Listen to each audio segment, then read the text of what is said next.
Welcome to the Bulwark Podcast. I'm Charlie Sykes. It is Monday, and we are joined by the latest Bulwark staffer, Will Saletan, who makes his debut today. So first of all, happy Monday, Will. Thank you, Charlie. Should we do a little bit of personal, professional news right at the top here? Sure. What you got? You and I are going to be regulars on Monday. For people who are regular listeners of the podcast, we figured that we're going to make this a fixture. It's going to be the Will and Charlie show every Monday. So I really appreciate you making yourself available, and which means you probably have to pay attention to the Sunday shows. But anyway, I'm looking forward to it, Will. That's great. And everybody should know that Charlie is doing the same thing I'm doing, except backwards and in heels. Pretty much the same thing, yeah. So, by the way, since there was so much to talk about today, including I've made a list of things I really want to talk about, and then I've made a list of things I just do not want to talk about. Okay, so on my list of things I don't want to talk about Joe Rogan. I'm sorry. Do you want to talk about Joe Rogan? No, I'll go with you in passing on Joe Rogan. Okay, so somewhere in between Ben and Jerry's, I've sort of gone back and forth. I don't want to talk about ice cream taking positions on politics. Ben and Jerry's apparently taking a very strong, hey, let's not make Vladimir Putin mad type thing. So I don't know. I didn't know appeasement was a flavor, right?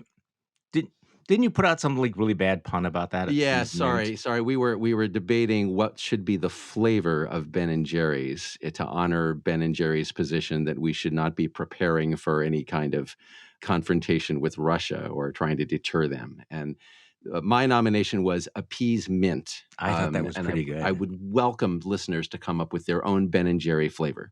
So, among other things that I did want to talk about today is, have you ever burned a Christmas tree?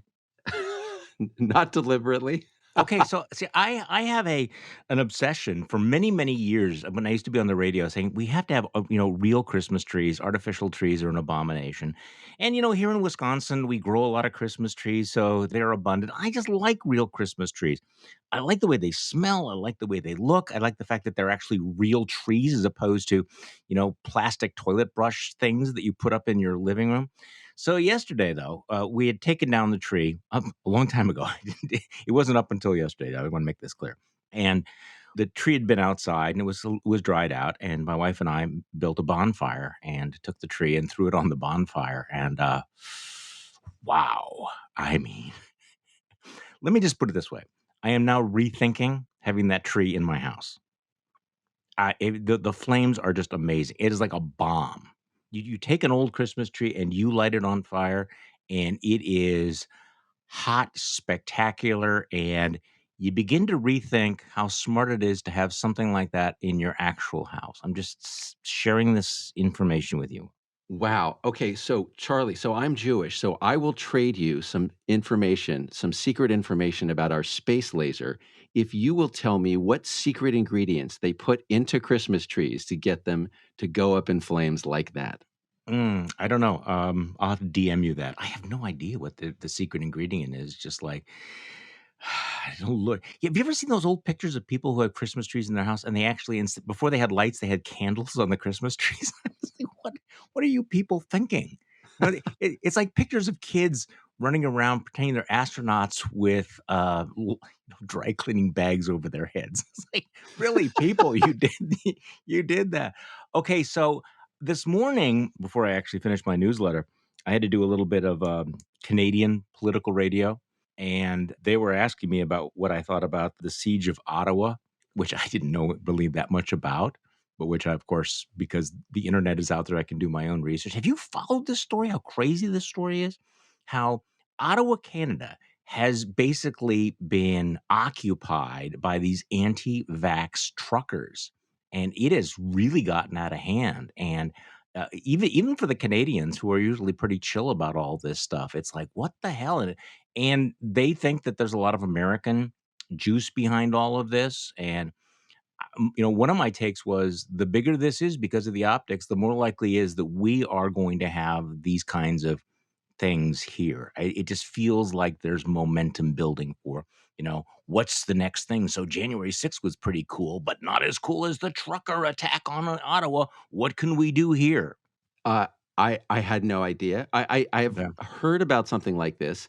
You're giving me details I did not know, and Yeah. I apparently severely underestimated the interestingness of Canada. Well, I think that's easy to do. I'm sorry. It is it's a little bit, but it's worth watching because the pictures are rather extraordinary. So we have so much to talk about, including the legitimate political discourse, RNC vote on Friday, which it's gotten a lot of commentary. Mike Pence's quasi break with Donald Trump, saying the magic words, President Trump was wrong. We have the Olympics opening up in China. Okay, so speaking of China, you notice I'm kind of backing into everything today because it's Monday.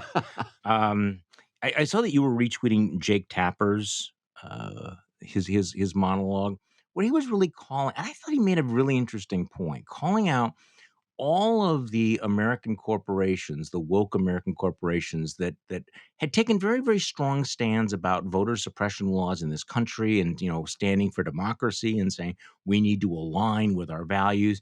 And yet they have no problem with the Chinese. So it's like, if you pass a law in Georgia, we will draw the bright red line here.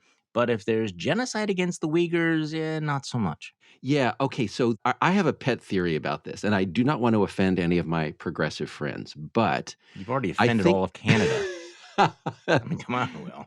so this I think is a bit of a blind spot for a lot of progressives. They have certain domestic issues that they care a lot about, like white on black racism, right? And God knows there's a long history of white on black racism in the United States. And if you're concerned about injustice in the United States, it's a fine place to put your effort and your energy. But they often tend not to pay that much attention to similar injustices or related injustices in other countries. That's not our concern.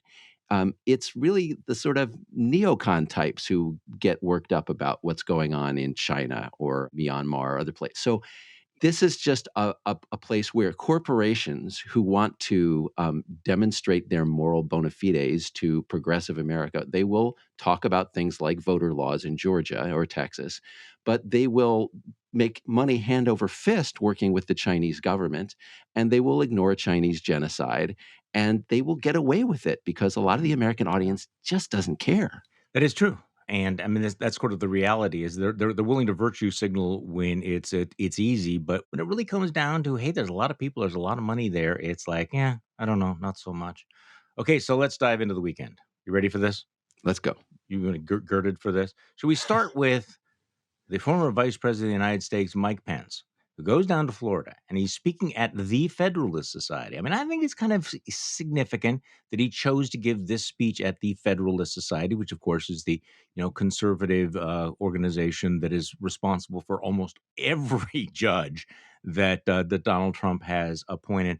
And now it's important to mention that Mike Pence has said before that he did not think that he, as vice president, had the power to overturn the election.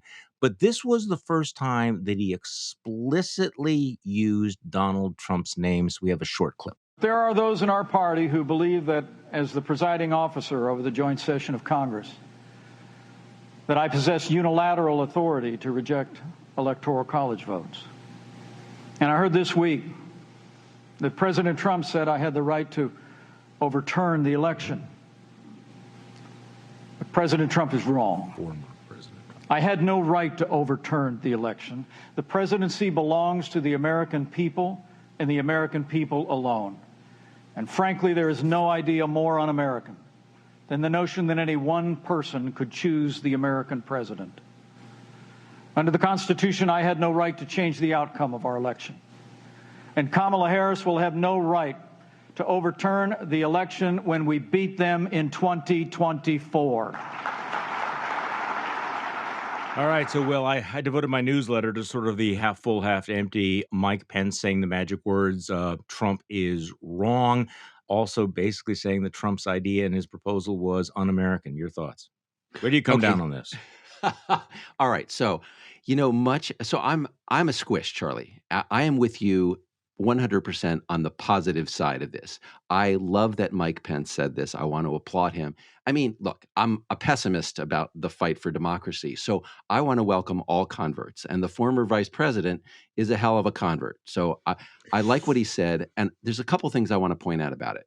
first of all, the principle that he stated there, one person should never be allowed to overturn an election, that's un-American. That is the most important principle. So first point for Mike Pence there. Secondly, saying the words, President Trump was wrong. So this is what other Republicans won't do, right? They'll disagree with some element of it, but to say Trump was wrong, that was important. Thirdly, really interesting to me, this is like a political attack. He chose a statement of Donald Trump's in which Donald Trump screwed up, right? It wasn't Trump doing his normal thing about how he wanted to reinstate the correct results of the election, which is that he won. He screwed up and he said he wanted to overturn the election. It was a mistake on his part. It was a gaffe. And Mike Pence seized on that gaffe. He quoted that gaffe. So this was a deliberate attempt to use Trump's worst formulation to establish Mike Pence's position to the contrary. Okay, but to what end? Where does Mike Pence think this is going to go? Because between you and me, Mike Pence is never going to be president. He's never going to win the Republican nomination. And he's sort of tiptoeing into this. So what's his end game? How does he think this is going to play? I have no idea. How do you think it's going to play? I don't know. Okay, so by the way, I really appreciated that on our podcast today. Will Saletan says, I am a squish like you, Charlie. Thank you. Like you, I am a squish. See, here's the thing. I didn't know where you were going to come down on this because I was feeling some writer's regret that I threw him a bone. But I walked through all of the negatives on all of this. I mean, so you listen to this and again, I agree with you. I think it's important anytime you have some Republican who is willing to do this, we need to give them some credit because ultimately I think this might come down to Republicans, in places like Arizona and Pennsylvania and Georgia, and it might even be, former Trump supporters, all of this. But, again, Trump didn't say that Trump lost the election explicitly. He's not going after the lies about the voter fraud. He didn't denounce Trump for inciting the violence. He didn't address the hang Mike Pence or kill Mike Pence stuff. He's not talking about, the faked or forged electoral votes. And so he wants to keep straddling on all of this. And it's certainly taken a very, very long time for him to come around. He did not pledge that he's going to cooperate with the January 6th committee. He may still, be playing some games about all of that. But I do think that the point you're making is important. And Jonathan Karl said this too from ABC. He said, look, this is an extraordinary moment to utter those words because this is the loyal vice president. And I do think that it was not going to help Mike Pence, but it might provide some permission structure for other Republicans to come out and say, okay, you know what? This is crazy. This is nuts. And who I think understood that? I think Steve Bannon actually understood that. He was ranting about it. He was very upset about this. He said, you're a stone cold coward. My head's blowing up. I can't take Pence and Mark Short, the chief of staff, and all these other guys up there ratting out Trump on Capitol Hill right now. Interesting, ratting out. So Bannon thought it was significant. Yeah. So, Charlie, can I ask to apply? I want to find out what your personal squish test is. Is there any convert you would not accept in the cause of democracy? That is an excellent question, and I actually am wrestling with this because, look, I mean, I understand that there's an entire cottage industry of people saying we should never listen to Charlie Sykes because, 10 years ago, he was a conservative Republican. And so there's no redemption for anybody. And so, I mean, I understand that there are people who are totally non-redemption. And then the question is, okay, how long into the Trump presidency, into Trumpism did you have to go? Liz Cheney was with Trump like right up until the end. I mean, she voted for him. She endorsed him, right? I mean, her voting record, and yet she drew the line, and I'm certainly willing to welcome her and Adam Kinzinger. So yeah, there are probably some who have engaged in the most egregious lies, but at this point, I think that given how deep this hole is, we don't really have the luxury of turning down people who are willing to say the right thing. Do you know what I'm saying? Yeah. I'm sure there are names. I mean, there are some, the pure grifters, the people who, clearly had, gone deep into this world for, the worst possible motives. I'm never going to accept Steve Bannon, for example. And I have a hard time with Chris Christie, I'll be honest with you, but I'm willing to do it a little bit.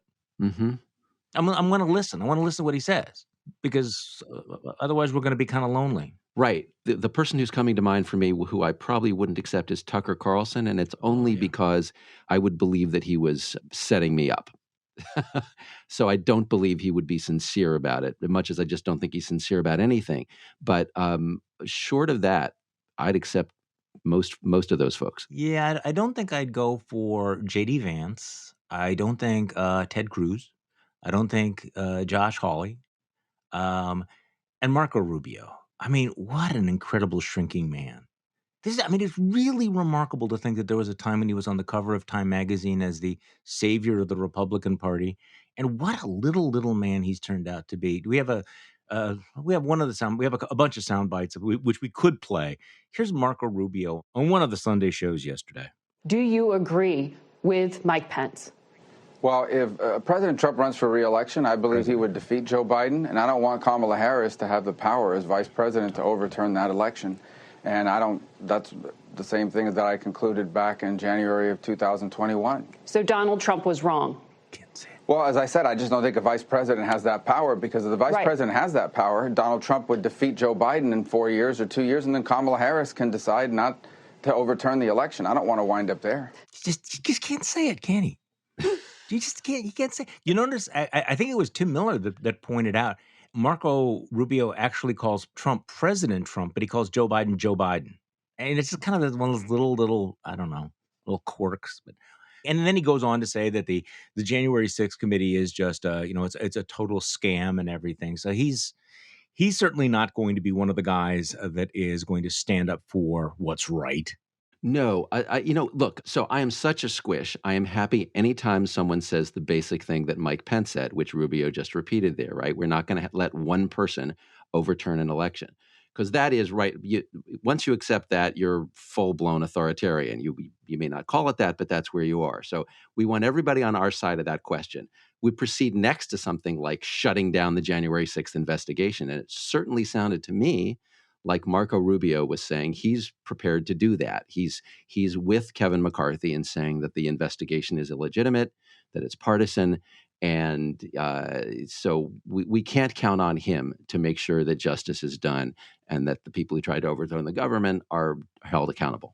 Okay, so Mark Short was Mike Pence's former chief of staff who's cooperated with the January 6th committee. He was also on Sunday. Let's play him, Mark Short. Do you believe Joe Biden was a legitimately elected president? Does the former vice president I believe that Joe Biden is duly elected president of the United States. Yes. Legitimately so. The election was legitimate. You may disagree with voting procedures, but the election itself was legitimate. I think that's the same. It's the same question. I think that there were significant concerns about the process of that election that's going to create a cloud.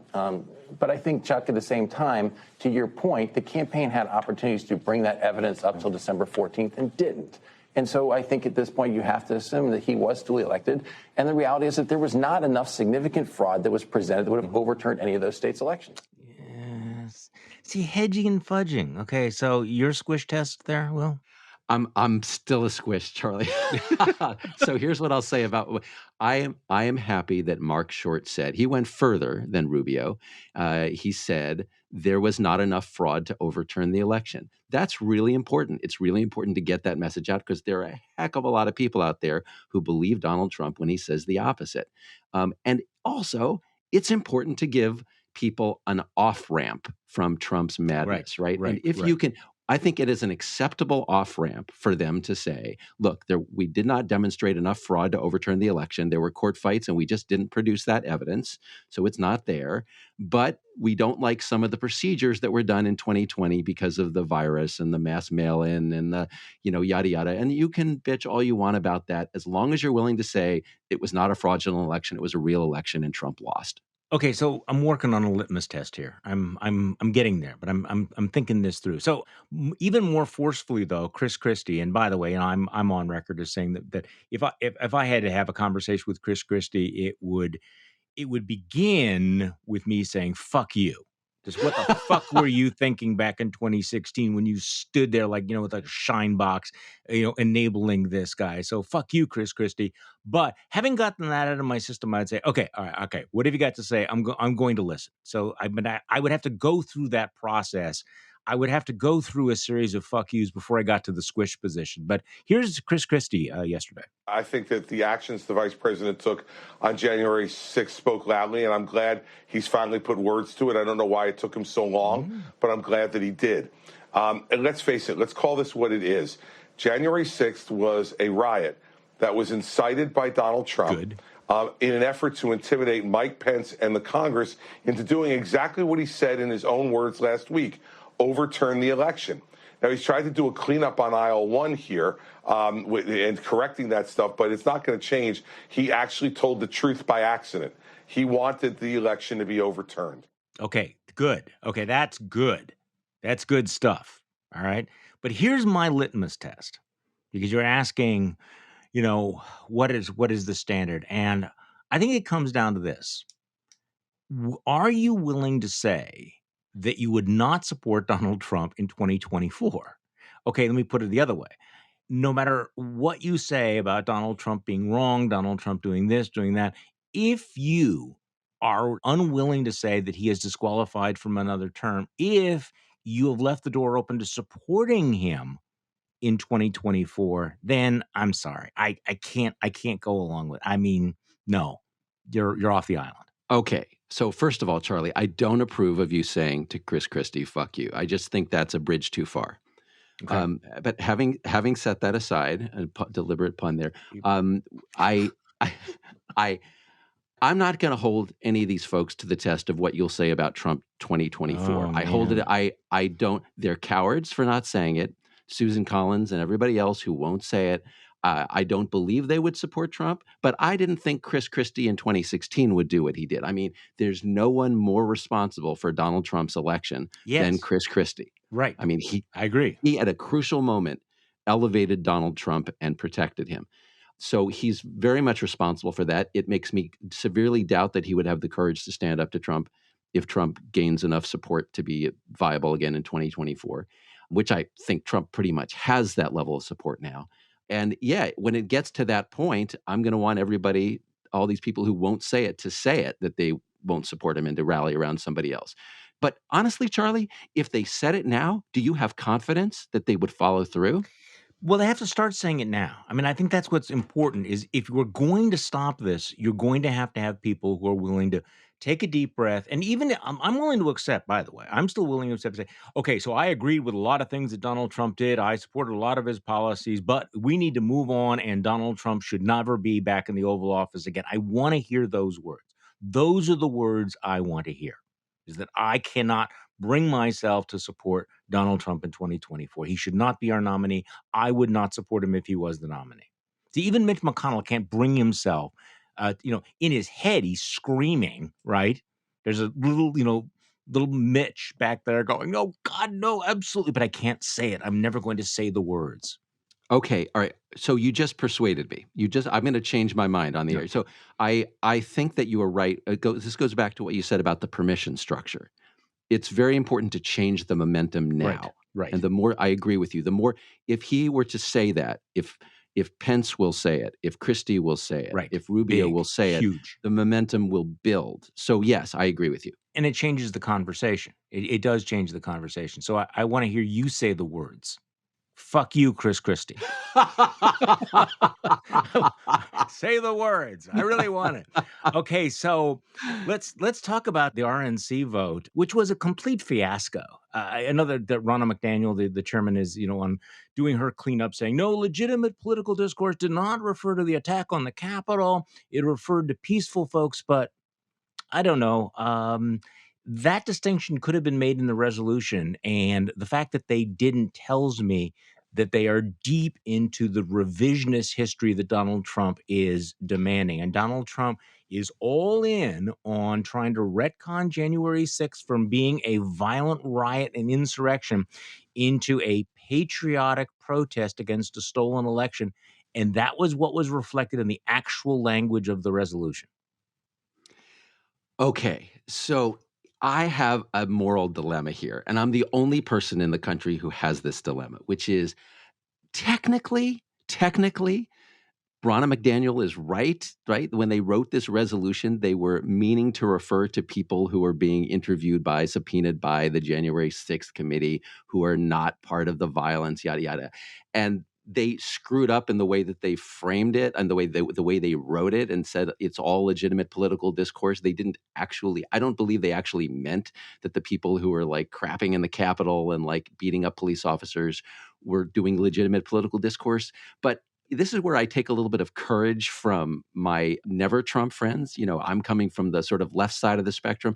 Republicans are so much better at giving no quarter to this kind of a gaffe, right? And they pounce on it. They're like, you said legitimate political discourse. Here's video of people beating up police officers. This is what you think is. And Liz Cheney goes after this with all the vigor with which she called Democrats socialists, right? Another lie, but sort of she knows how to beat them up with this stuff. And you know how to beat them up with this stuff. And I feel like I sort of should join the Never Trump army that's standing up and beating them up over this. See, you know what your main problem is, Will? Is you're just way nicer than me. You're just a nicer person than I am, because I am not willing to cut them any slack whatsoever for all of this. And I think that whatever was in their minds, I do think that they understood that they could not acknowledge the violence, the riot, the insurrection in any way in that resolution attacking Adam Kinzinger and Liz Cheney. I mean, what was this whole thing about? I mean, I wrote about this over the weekend. Why are they so obsessed with her? Well, I mean, the bottom line is that I think they're very, very concerned. There's a real anxiety about what this January 6th committee is going to find, what it's going to do, what the impact will be, the credibility they lend to it. They feel that they have to discredit Liz Cheney and Adam Kinzinger because they desperately need to discredit this committee. They are really nervous about it. But so any recognition on their part of the violence and the rioting completely destroys their position. So that's part of this revisionist history, which is that we're going to turn a blind eye to the violence. We're going to pretend it didn't exist. We're going to make an alternative story. And that's what that resolution was about. And they got busted for it. And frankly, if Democrats were better at politics, they would have been all over the Sunday shows, just wrapping that around the RNC's neck. Yes, so true. And that is the fundamental difference that I am learning between Democrats trying to beat up the Trump party and former Republicans who know how to beat people up, beating up the Trump party. It is, I mean, think about like Kevin McCarthy, who has none of the scruples that I'm articulating here, right? Kevin McCarthy, he knows that I'm not going to talk. It's exactly what you said. We're not going to talk about the violence. We're not going to talk about all the bad stuff that happened on January 6th, leading up to January 6th. We're just going to smear this committee. We're going to lie about this committee. We're going to pretend it is entirely partisan, that any Republicans on the committee are not real Republicans, that everything it's doing is illegitimate so that we can win control of the House and shut it down. And I understand this point. I cannot be advocating unilateral disarmament in the face of that kind of ruthlessness. Well, also, I mean, we've talked about, in the past, Democrats are, bad at politics and what they've done and the strategic mistakes they have made. And so let's set that aside for a moment, because I think this is a perfect example of political malpractice by the Republicans. And I think that it played out over the weekend where, I mean, I think people need to understand that this was a big meeting of the Republican National Committee. This was their chance to talk about a lot of things, and their entire message was completely eclipsed by this stupid resolution about legitimate political discourse. But this, I think, is a reflection of the way the Republicans have screwed this up. I mean, go back to how we got here. When Mitch McConnell decided that he was going to kill that independent commission, to study the riot. Remember, there was a bipartisan deal in the House. 35 House Republicans voted for this independent commission, which would have been completely balanced, the same number of Republicans and Democrats. And then Kevin McCarthy decides to pull all the Republican members that he'd nominated for the committee from it because Nancy Pelosi wouldn't go along with Jim Jordan and Jim Banks of Indiana on the panel, which is ridiculous because, I mean, they may be witnesses to all of that. So McCarthy makes the decision that he's going to pull all of the Republicans off. He's not a very good chess or checkers player because then Pelosi puts Cheney and Kinzinger on.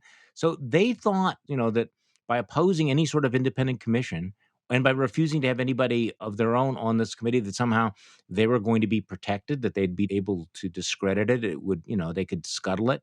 Well, it's not working out that way. And so I think there's kind of a panic move that we have to purge Liz Cheney. Well, we have to purge her again. Well, let's purge her again. I think you see a little flop sweat about this. They're worried about this committee. Yeah, and I don't know what the committees. Obviously, a lot of people have talked to the committee, right? Mark Short and others have and a lot of staffers have talked. Well, I mean, the committee has released some of the information it has, but it's very important for the Republicans who've decided that they don't want to talk about January 6th to get out in front of smearing the committee, so they can tell their people to pay no more attention to the committee's report than they would pay to the Mueller report, right? Or information about the Ukraine. Or this has been the Trumpist playbook the whole way along. And I guess we'll find out when the report comes out. There will be a report at some point before the next election, whether that strategy of discreditation has succeeded. So let's talk about your debut in the Bulwark, because I think you've written a very important story that I want people to understand about. The headline is "Lies Are the Building Blocks of Trumpian Authoritarianism," and look, I think we understand that the deceit is a danger to democracy, but the point you make here is very, very important. That we haven't, the people haven't abandoned their belief in democracy. They've been lied to about it. I'm not going to try to summarize your own piece, so make your case here. What are you trying to say? Yeah, what I'm trying to say is that it's really easy to become an authoritarian country, right? You don't have to say, I renounce democracy. You don't have to say, I reject the Constitution or anything. All you have to do is to be persuaded of a few lies. To take the simplest one, Donald Trump is out there every day, and he's got allies in the Republican Party with him, saying that real ballots, the ballots that elected Joe Biden, are fake ballots. They're not from real people. They were fabricated, right? And that we need to restrict voting all over the country because the ballots that would come in are really from illegal aliens, or they're just fabricated, right? We need to. So if once you believe that, you become an authoritarian. You're like, well, the guy who got elected wasn't really elected, so it's fine to go to the Capitol and try to stop that election from being implemented, to stop the transfer of power to this illegitimate guy, right? And it's just. But you don't think that you're an authoritarian. You think you are defending democracy. Absolutely. Okay. And I looked at polling as part of this story, and the polling shows the extent to which these lies have permeated. And so it's not that there are all these evil people. I mean, there are some terrible people in the sort of Trump coalition, but there are a lot of well-meaning people who think they are saving democracy by trying to overturn an election, by trying to restrict voting, by trying to end this, what they think is this communist January 6th investigation that's really pursuing innocent people who are just trying to protect their country, patriots. So you just get this warped view of reality, and all your values are the same as us, right? It's just that you're moving in the wrong direction and you're helping the bad guys because you think they're the good guys. Well, and one of the things that, and I've tried to make this point before, that people need to understand that the insurrection becomes a rational act if, in fact, you believe that the democracy has been undermined, the election has been stolen, right? And I would encourage people on the left, progressives, Democrats, to imagine, what would you do if Trump staged what you believe was a coup and overturned the election, that you believe that he'd been defeated in the election, but that he held on to power? What steps do you think would be legitimate at that point? Because you need to get into that mentality that if you believe the lies, everything that Trump's folks are saying is a lie, but if you believe them, how are you going to respond to all of this, right? Right. And this, to take it back to our previous part of the conversation, this makes it all the more important for every Republican politician who is asked about this subject to repeat, to state, if they haven't stated it before, this was a valid election. Donald Trump actually lost it. There is no evidence of fraud sufficient to overturn any of those states. And if you can just drive home that message and push back the belief in these lies that Trump is spreading, you can move a lot of people away from authoritarian behavior. You don't have to change any of their values. You just change what they understand. Which is why, again, what people like Mike Pence are saying could potentially be valuable. I think he needs to go further. I think that he needs to say not only was Donald Trump wrong about my power, but he's wrong about the election. He's wrong about the legitimacy of that election. Because again, it's going to have to come from Republicans. Look, this fever will not be broken by another editorial in the New York Times. It is not going to be broken by another report on NPR. It's going to be broken by Republicans willing to say, okay, I'm not happy about it necessarily, but we lost the election and we need to acknowledge this. Right. Here's the basic point. We need to restore the anchor of sanity, right? The anchor of sanity is evidence, right? It's not whether you lost or I lost, right? We're going to settle facts by consulting evidence. And if the evidence doesn't bear out what you believe, you renounce your belief, you go with the evidence. There is no evidence that fraud changed the outcome of the 2016 election. There is no evidence that Russians manipulated vote counts. In fact, there is evidence to the contrary, right? So it was a legitimate election. It's crappy that the Russians intervened in the election through propaganda. It was not through fraud. Donald Trump won enough votes in enough states to win that election.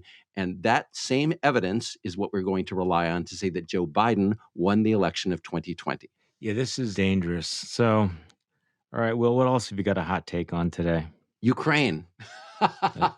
Who wants to talk about Ukraine? Okay, well, you know what I was thinking actually in the middle of the night?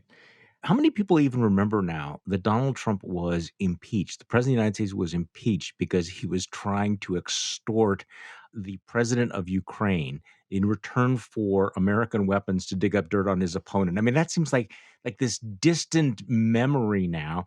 And now Ukraine is at the center of world politics. And we may be like moments away from a massively deadly war. Yeah, and the circle is completed by Donald Trump having taken up the Tucker Carlson line that why should we be worrying about Ukraine's borders? We should worry about our own borders, right? So he's once again trying to sort of help the Russians in their propaganda campaign. I mean, I have a couple of questions about this, what's going on with the Ukraine business. One is this idea that I'm seeing going around in Republican circles. A bunch of Republicans were on the Sunday shows talking about this, that we should impose sanctions on the Russians now before the invasion. Right. I do not understand this. Basic deterrence, doesn't that mean that we tell them you're going to face these sanctions if you invade so that you won't, and that we'll lose that leverage if we impose them now? Isn't that the way to think about it? Well, or by continuing to ratchet up the pressure to make it clear what the pain is going to feel like. I think this development with the Germans and the Nord Stream pipeline seems potentially significant. The one thing that Vladimir Putin doesn't want to do is to have that pipeline shut down. So I don't know how that's going to play out. I find it remarkable, I guess, as somebody who has been in conservative circles for many decades now, to watch people on the right adopt the kind of reflexive blame America first mentality that we used to attribute to the left. You're mentioning Tucker Carlson. I mean, politics has not become this flat circle where you have the far left and the far right saying the exact same thing. That somehow that if Vladimir Putin invades Ukraine, it's our fault. It's a sign, that we did it, that we shouldn't be so mean, that he's got legitimate interest, that we're staying. I mean, it is kind of remarkable, this inversion in a very short period of time when it comes to America's role in the world and our role vis-a-vis NATO and the threat that Russia poses. It's only been a few years. It's almost like a blink. And yet, once again, everything's turned on its head. So is this process that you're describing just a result of the partisanship becoming so extreme that the out party wants to sort of hate the party that runs the United States government, even when it's up against a dangerous foreign adversary? Or is it more than that? Well, that's the easiest explanation, and it's probably more than that because I think there's this growing fascination with authoritarianism. I probably, by the way, should make the distinction between some of the talking heads on the right, the Tucker Carlsons of the world, and the congressional Republicans that you were citing before, because a lot of them are clearly not taking their lead from the pro appeasement crowd. I mean, so there is an actual split. on the right about this at the moment, and I suppose that that's kind of a good thing, that not everybody's going along with this. But yeah, some of it's simply tribalism that whatever happens under Joe Biden, we're against. But also, there is this very odd fascination with the Putins and the Orbans and the other people who are strong and who are somehow have become role models for people on the right. And I'm trying to say that sentence without using the F word, not the other F word, not the F word I Right. applied to Chris Christie, the other F word. Okay, can I raise a parallel concern on the left? Yes, please. Here's my concern about something I'm seeing on the left, and this reminds me of going all the way back to Iraq. There's a lot of progressives who don't like sanctions, right? They say sanctions are bad because they hurt poor people, they hurt people who can't afford it, that the rich people and the autocrats Yeah, flunkies right. will all be able to evade them. In the lead up to the Iraq War, before the Iraq War, I remember hearing this. We shouldn't be using sanctions against Saddam Hussein. It will hurt normal people. And now I'm hearing it also from progressives in Congress about we shouldn't be imposing sanctions on the Russians because these sanctions will hurt ordinary people. Here's my concern. If you don't have economic power, you're left with military power or nothing, right? So I worry that this aversion to sanctions, however well intended, is going to increase the likelihood that we end up in military conflict. I mean, I think economic power is awesome. Jake Sullivan, the national security advisor, was out yesterday making the point that the West has control of like 50% of the world's GDP. And the Russians and the Chinese have like 20%, right? We should be using that economic power, and it might help us avoid the need to get into a war, which none of us wants. Well, this is kind of a surprise because I guess I am so old that I remember when sanctions was very much a progressive part of the agenda when it came to, say, South Africa and dealing with apartheid. Because you're obviously right. Sanctions are the most powerful alternative to kinetic military force, right? So I don't know how that turned around. So speaking of foreign policy, Mike Pompeo was out on the Sunday shows talking about Afghanistan and trying to talk about a revisionist history there. I mean, this is also part of this, that things that we supported under Trump we're completely against under Biden. So here's Mike Pompeo, who was Secretary of State when Donald Trump was essentially completely surrendering to the Taliban, is now out with a completely revisionist story. We were very clear. We wanted our young men and women out of Afghanistan. Nobody needs to doubt what President Trump's objective was, but we had a clear plan. We had conditions that had to be met before we would take our last soldiers and sailors and airmen out of Afghanistan. And when you can see, when the Biden administration had made that decision, when they put the fixed point on the ground and said, this is the date we are out no matter what happens, the bad guys, the Taliban, took advantage. You think he's lying about it?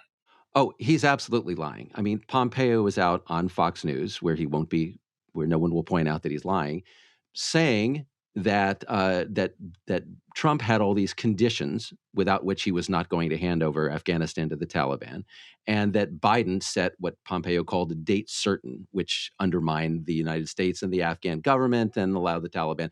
And it's all complete lies. I mean, there is literally a document, right, authorized by the United States government and the Taliban. They signed an agreement to get that the United States was going to be completely out of Afghanistan by, I believe it was May 1st of last year. And Biden actually extended that. Biden delayed the deadline to which Trump had agreed. So the Trumpers made this deal to get out of Afghanistan. Then Biden delays it, finally does it, did not do it well. But the point is, the deal was already cut. And now it's just unbelievable gall on the part of Pompeo to be out there claiming that, that Trump had these conditions about. And by the way, at every rally Donald Trump does, he claims he was going to keep Bagram Air Force Base. Yeah. That is complete lunacy, right? And it's just a marvelous index of the lies of our time, that there is literally a piece of paper that anybody can hold up and say, you signed this, you were getting out. And Trump and Pompeo just don't care. No, they just don't care because they see this as a cudgel to use against Joe Biden. And I do think that this was one of Joe Biden's biggest failures, but certainly not any sort of a justification for what Donald Trump was going to do. I guess, part of it I keep coming back to is that Biden set a, get out of Afghanistan certain date by the end of August, which was several months after the withdrawal date that Trump had committed to. Trump wanted to get out of there in May. In fact, remember that story that we found that he'd actually drafted up an order to have a complete withdrawal before he left office? Oh yeah, and somehow the folks in the Pentagon managed to not implement that. If Trump had had his way, we would have been gone by January of 2021 instead of August. So this whole idea that, no, we had this elaborate plan that we would have done it this way, blah, blah, blah, blah. It's so clearly a lie. But as you point out, when you go on Fox News, there's zero chance that there's going to be any sort of a pushback, whatever. So Will Saletan, thank you so much for coming on. And again, just to remind people, we are going to be doing this every Monday morning. It's going to be Will Saletan and me on the podcast. And of course, we will continue to have a cast of thousands the rest of the week. But welcome aboard once again, Will. Thank you, Charlie. And thank you all for listening today. I'm Charlie Sykes. We will be back tomorrow. We'll do this all over again.